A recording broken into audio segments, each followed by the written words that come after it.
Hello there, and welcome to my show. Thank you for welcoming me to yours.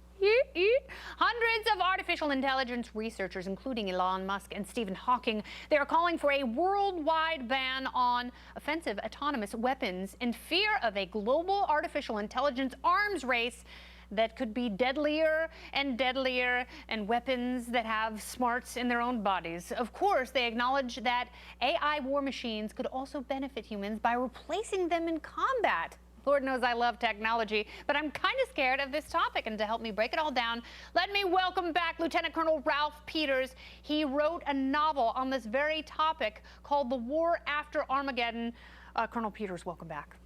Yeah, that was back in the early days of the printing press, a long time ago. You cranked it out by hand with the Egyptians, and I love the hieroglyphics. Still a fascinating story. The papyrus is holding up. It really is, thank goodness.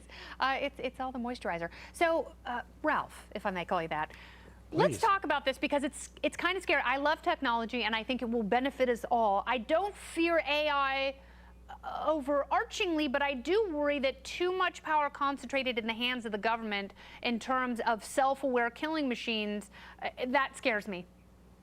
Well, I don't worry so much about power in the hands of the government as I do about power in the hands of the machines themselves. And this is... What if the government is run by machines, though? Well, okay, you can get there because the problem with artificial intelligence eventually is going to be that when you endow a machine with life or death decision-making power, you better hope it makes the right decisions. And so, you know, in the short to midterm, that's not going to be a problem. In the short to midterm, battlefield robots, UAVs, drones, they're actually saving American lives.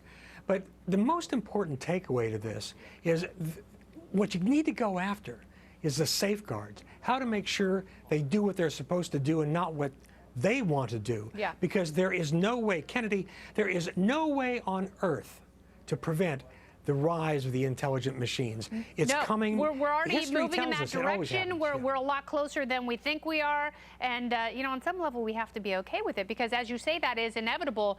But my fear is the self-awareness joined with the knowledge of and the desire to kill.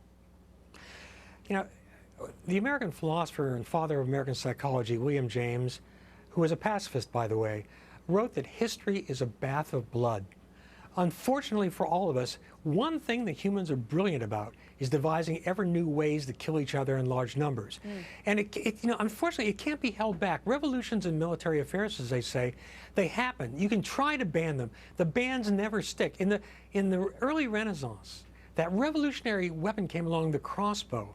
And the Pope tried to ban it. He said anybody using a crossbow would burn in hell forever. They're excommunicated because it upset the social order. Crossbows could penetrate the armor of the nobility. But you know what?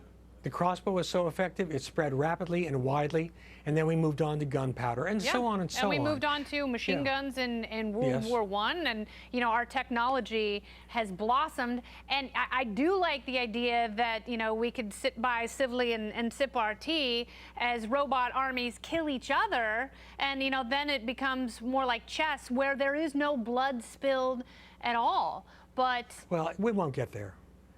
Humanity has much too great an appetite for spilling blood. I mean, one of the reasons I wanted to be a soldier wasn't to fight wars, is because the best, you know, the Army War College's motto is "In peace, prepare for war." It's taken from Thucydides, if I remember correctly. And, you know, the stronger you are innately, the less likely people are to take you on. But human beings are going to be in warfare for a very long time to come, because some humans come broken from the people factory and just like to kill, and sometimes those people who like to kill get to be heads of state, as we saw in the last century so often.